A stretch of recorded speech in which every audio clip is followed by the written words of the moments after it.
ब्राह्मण रहता था। वह बहुत ही भावुक इंसान था। हर एक बातों में, हर एक समय में वह किसी न किसी चीज पर आधारित रहता था और गांव के लोगों को भी परेशान किया करता था। ऐसे ही एक दिन कामाक्षी नाम की शर्मा की पत्नी। क्या जी, आप अभी तक इधर ही हो? जाना नहीं है क्या? उधर शादी का मुहूर्त निकला जा रहा है। पंडित जी होकर आप इतना लेट जाओगे तो कैसे चलेगा? क्या कामाक्षी, क्यों मुझे जल्दी जाने के लिए कह रही हो? हाँ, अभी खराब समय चल रहा है। इस समय बाहर जाना अच्छा नहीं है और थोड़ी देर रुकना है मुझे। मतलब शादी मुहूर्त पर नहीं होगी? आपकी मर्जी के समय पर ही शादी करवानी थी तो मुहूर्त रखने की क्या जरूरत थी? आपकी भावुकता बाजू में रखकर पहले जाओ यहाँ से। पहले ही वो लोग मेरे माँ के रिश्तेदार हैं। आपकी वजह से मुझे डांट पड़ेगी। ठीक है, माँ के रिश्तेदार है इसलिए दीवा खा रही हो क्या? जाता हूँ। ऐसा कहकर जाने लगता है। तभी कामाक्षी, ओ जी सुनो, 1 मिनट रुक जाओ, आप टॉवल बोलकर जा रहे हो। अरे ये क्या, मेरी चीजों का ध्यान रखना नहीं होता क्या? मैं एक बार चल पड़ा तो वापस लौटकर पीछे नहीं आता। लाकर दो मुझे, हमेशा ऐसा ही करती हो। ये लो पकड़ो। आप ही भूल कर जाते हो तो उसमें मैं क्या करूं? जाइए अभी। फिर जाकर शादी का सारा काम खत्म करके वापस आता है।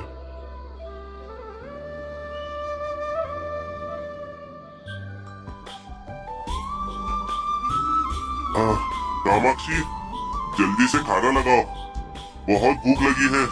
पहले ही बहुत देर हो चुकी है। क्यों, शादी में आपको किसी ने खाना नहीं दिया जो बिना खाना खाए आ गए? तुम्हें पता है ना, मैं बाहर कहीं खाना नहीं खाता। अब जल्दी लगाओ खाना। ठीक है, गरम गरम खाना बन रहा है। तब तक एक काम करो, जाओ और जाकर हाथ मुंह धो लो। हाँ, मैं धोकर ही अंदर आया हूँ, तुम जल्दी करो। अरे ये क्या, आज कुछ ज्यादा ही भूख लग रही है, बर्दाश्त नहीं हो रही। खाना बनने तक कुछ खा लेता हूँ। हाँ, अरे वाह, यहाँ आम रखा है, इसे खाकर थोड़ी भूख मिट जाएगी।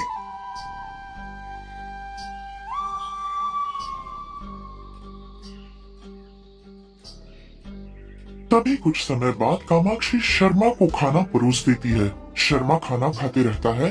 तभी बीच में, अरे मैंने यहाँ आम रखा था, कहाँ गया? कहीं वो बिल्ली तो नहीं लेकर चली गई?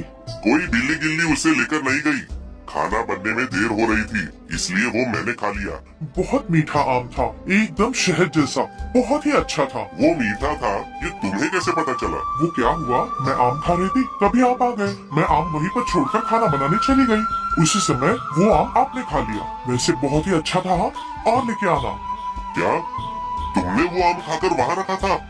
इसका मतलब मैंने तुम्हारा जूठा खाया। छी छी छी छी छी छी, तेरा जूठा खाकर मैं अपवित्र हो गया हूँ। जल्दी से मुझे इसका प्रायश्चित करना होगा। ऐसा कहकर वह बीच में ही खाना छोड़कर घर से बाहर निकल जाता है। मुंह में पानी लेकर साफ कर बाहर फेंकता है। तुमने बहुत बड़ी गलती की है कामाक्षी, तुम्हारा जूठा मुझे खिलाया। कोई ऐसा करता है क्या? आधा आम खाकर छोड़ दिया। कहीं तुम पागल तो नहीं हो गए? पति पत्नी के बीच झूठा तो चलता ही है। हर दिन तुम्हारी भावुकता कुछ बढ़ती ही जा रही है। किसी ने सुना तो हंसने लगेंगे। किसी ने सुना तो क्या होगा? झूठा झूठा ही होता है। वैसे भी मैंने तुम्हारा झूठा खा तो लिया है, प्रायश्चित करना होगा। अभी गुरुजी को जाकर सब कुछ बताता हूँ, वो ही मुझे इस समस्या से बाहर निकाल सकते हैं। ऐसा कहकर शर्मा तुरंत ही गुरुजी के पास चला जाता है। हर रोज इनकी मूर्खता और भावुकता कुछ बढ़ती ही जा रही है। क्या नसीब पाया है सच में। गुरुजी, इस दुनिया में एक आप ही है जो मुझे इस समस्या से बचा सकते हैं। क्या हुआ शर्मा, फिर कोई भावुकता का मामला है या समस्या लाया है? मैं झूठा खाकर अछूत हो गया हूँ गुरुजी, जल्दी ही मुझे इसका प्रायश्चित करना है। गलती से मैंने मेरी पत्नी का झूठा आम खा लिया गुरुजी। मतलब तूने तेरी पत्नी का झूठा खाया, बस इतना ही है ना? हाँ जी गुरुजी, उसने वो आम खाकर रखा था, मुझे पता ही नहीं था। पति पत्नी के बीच झूठा और अछूत नहीं रहता शर्मा, इसके लिए ज्यादा परेशान होने की कोई जरूरत नहीं है। नहीं गुरुजी, झूठा झूठा ही होता है, चाहे मेरी पत्नी का हो या किसी का भी। ठीक है, तू इतना परेशान हो रहा है, इसलिए एक समाधान बताता हूँ। इधर करीब में मंगापुरम नाम के गांव में गंगम्मा नाम की एक साफ दिल औरत रहती है। उसके घर जाकर उसका दिया हुआ खाना खा लेना। मतलब उसका दिया हुआ खाना खाकर मैं इस समस्या से छुटकारा पा सकता हूँ। तू जाकर खा तो सही, तुझे सब समझ में आ जाएगा। फिर शर्मा उधर से चले जाता है। अरे बाप रे, इसमें कब बदलाव आएगा ऊपर वाला ही जाने। दूसरे दिन शर्मा मंगापुरम नाम के गांव के लिए रवाना होता है। रास्ते से गुजरते हुए एक आदमी को रुका कर, भाई साहब, यहाँ गंगम्मा का घर कहाँ है, बता सकते हैं? वो देखो, वहाँ पर जाओ। फिर उस आदमी के बताए हुए पते पर चला जाता है। बहन जी, मैं पास वाले विद्यापुरम से आया हूँ। बहुत भूख लगी है, कुछ खाने के लिए मिल जाएगा? इस समय तो खाना तैयार नहीं है, वैसे खीर है, आप बैठ जाइए, मैं लाती हूँ। ऐसा कहकर वो खीर लाकर शर्मा को देती है। खीर को खाते समय घर के अंदर से शर्मा को कुछ बातें सुनाई देती है। ये तूने क्या किया? मेरे बेटे के लिए मैंने खीर बनाई थी, तूने उसे जाकर दे दी। अब मैं अपने बेटे को क्या खिलाऊं, बताओ? माँ जी, आप खीर बनाकर चली गई थी, तब उसे कुत्ते ने झूठा किया था। कुत्ते ने खाई हुई खीर आपके बेटे को कैसे खिलाते? इसलिए वो खीर मैंने इस पंडित को खिला दी। उन सारी बातों को सुनकर शर्मा को उल्टी का आभास होता है। फिर जल्दी से वहाँ से वापस जाने लगता है। उसी समय वह आदमी फिर से शर्मा को रास्ते में मिलता है। क्या पंडित जी, मैंने आपको गंगम्मा का घर दिखाया था और आप हो कि मंगम्मा के घर चले गए। इसका मतलब तुमने जो घर दिखाया वो गंगम्मा का नहीं, मंगम्मा का था। हाँ पंडित जी, मंगम्मा के पास वाला घर ही गंगम्मा का है। आप गलती से वहाँ चले गए, फिर भी आपको पहले नाम पूछना चाहिए था ना। वही तो मेरी बड़ी भूल हो गई। आप गंगम्मा के घर जाता हूँ। ऐसा कहकर वो गंगम्मा के घर जाता है। पंडित जी को देखकर गंगम्मा बाहर आती है। बहन, आप गंगम्मा ही हो ना? जी हाँ, क्या काम है आपको? कुछ हुआ है क्या पंडित जी? आपके बारे में बहुत सुना है। मैं पास के गांव से आ रहा हूँ, बहुत भूख लगी है, कुछ खिला दोगी इस उम्मीद से आया हूँ बहन। अरे वाह, आज भाग्य खुल गए। आप जाकर पैर धोकर आइए, मैं खाना लगाती हूँ। बाहर शर्मा पैर धोकर मुंह में पानी लेकर कुल्ला करता है, फिर अंदर चला जाता है। खाना खाते समय,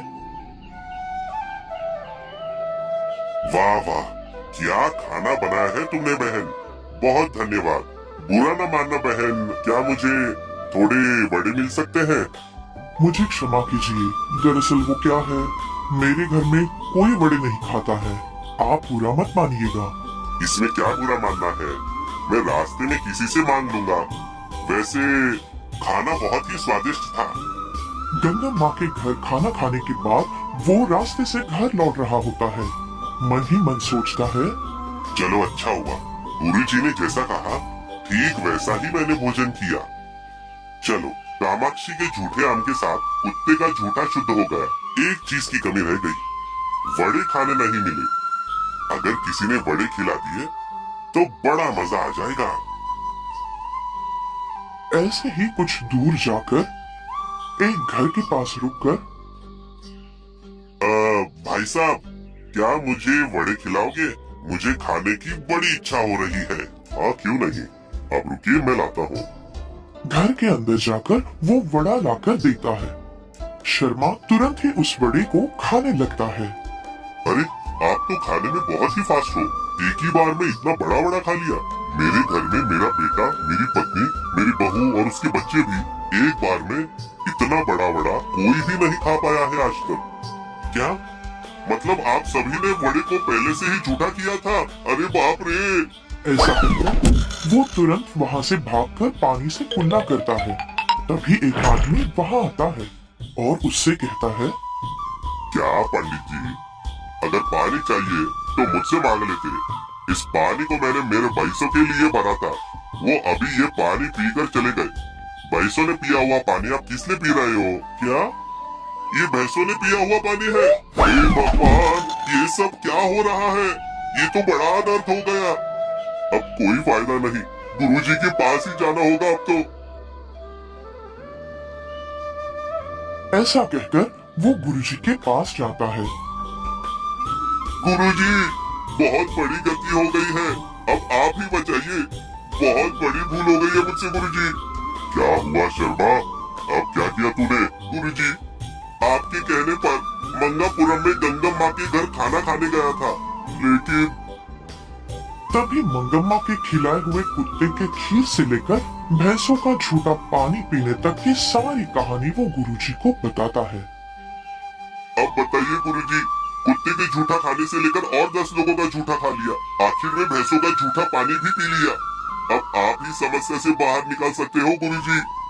देख शर्मा, तूने मुझे पत्नी के झूठे आम के बारे में बताया था, तभी मैंने कहा था पति और पत्नी के बीच शुद्ध अशुद्ध नहीं होता, लेकिन तूने कहा सुना।